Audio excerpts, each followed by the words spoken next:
You know your story by heart. You can categorize your childhood traumas perfectly.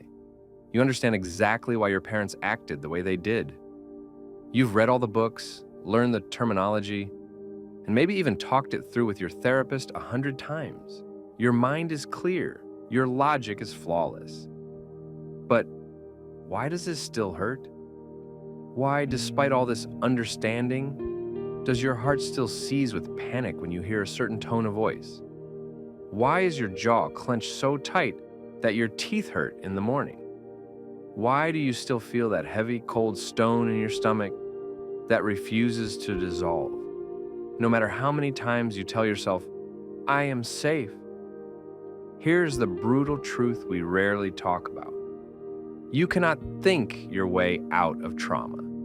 Healing does not happen in the head because trauma does not live in the head. It lives in your muscles, in your fascia, in your gut. In this video, we will discuss why talking is sometimes powerless, what bottom-up therapy means, and we will do a practice to finally hear what your body is desperately trying to say. Let's turn to the work of Dr. Bessel van der Kolk, author of the book that changed the world of psychology, The Body Keeps the Score. He explains a fundamental mistake we make when trying to heal emotional pain with logic. There are two main pathways for processing information in our brain. The first is top-down. This is when your logical cortex, neocortex, tells the amygdala, the fear center, calm down, it's just a loud noise, it's not a war. This is what classic cognitive therapy does. And it works, to a certain point. But when stress becomes overwhelming, the neocortex goes offline. The second pathway kicks in, bottom up. This is when your body, heart, gut, muscles screams to the brain, we are in danger. And this signal is much, much stronger than any thought.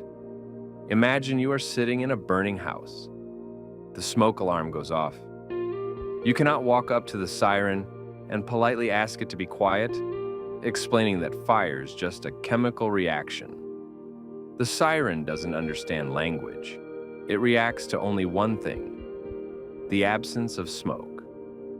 Your body is that siren. You can spend years explaining to yourself that you are safe, but if your diaphragm is locked in fear, your brain will keep sounding the alarm. Trauma is not a memory of what happened in the past. Trauma is the physiological imprint of that event living in your body in the present. It is an uncompleted movement. It is a scream stuck in your throat. It is the running away that your legs never got to do. Peter Levine, the founder of Somatic Experiencing, asked a simple question. Why do wild animals, who constantly face mortal danger, not suffer from PTSD?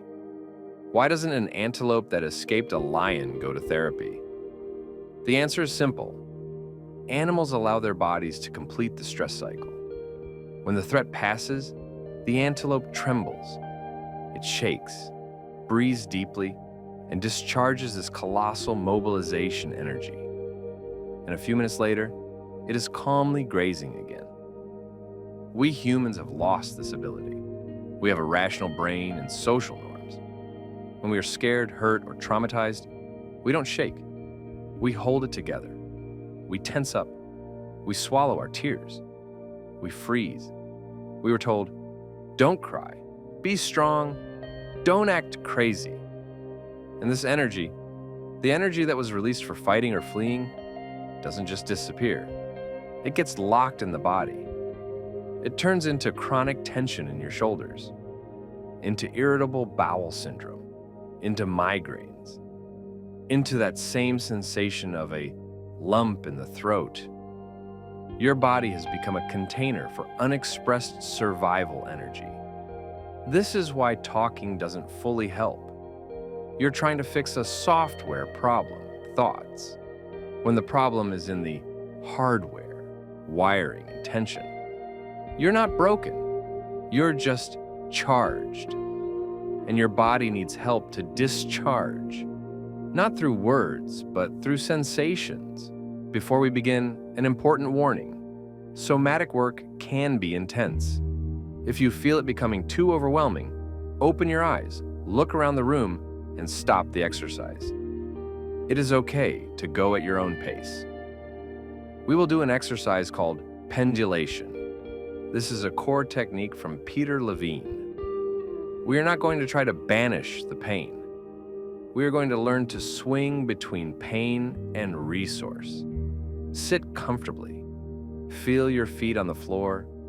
Close your eyes or soften your gaze. Try to scan your body and find a place where tension or discomfort lives. It might be a tightness in the chest, heaviness in the stomach, tension in the neck. Don't try to relax it. Just say hello to it. Notice it. And now, and this is the key moment, move your attention away from that spot. I ask you to find a place in your body that feels neutral or even pleasant. It might be a very small place. Maybe your pinky toe, maybe your earlobe, maybe your knee, or just the feeling of support under your seat. Find this safe space inside your body.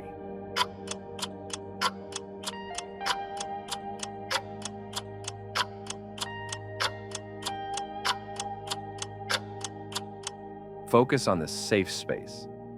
What is it like? Warm, calm, stable? Stay there. Let that calmness expand a little. Now very slowly shift your attention back to the tension. Just for a few seconds. Just touch it with your awareness. And then again, return to the safe space.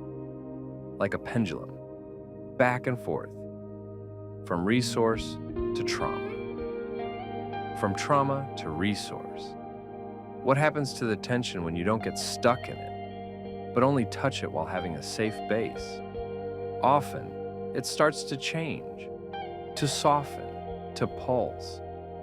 This is the body starting the process of metabolizing stuck energy. You can open your eyes. This process is bottom-up processing. We didn't explain anything to ourselves. We just allowed the body to feel that safety exists alongside the tension.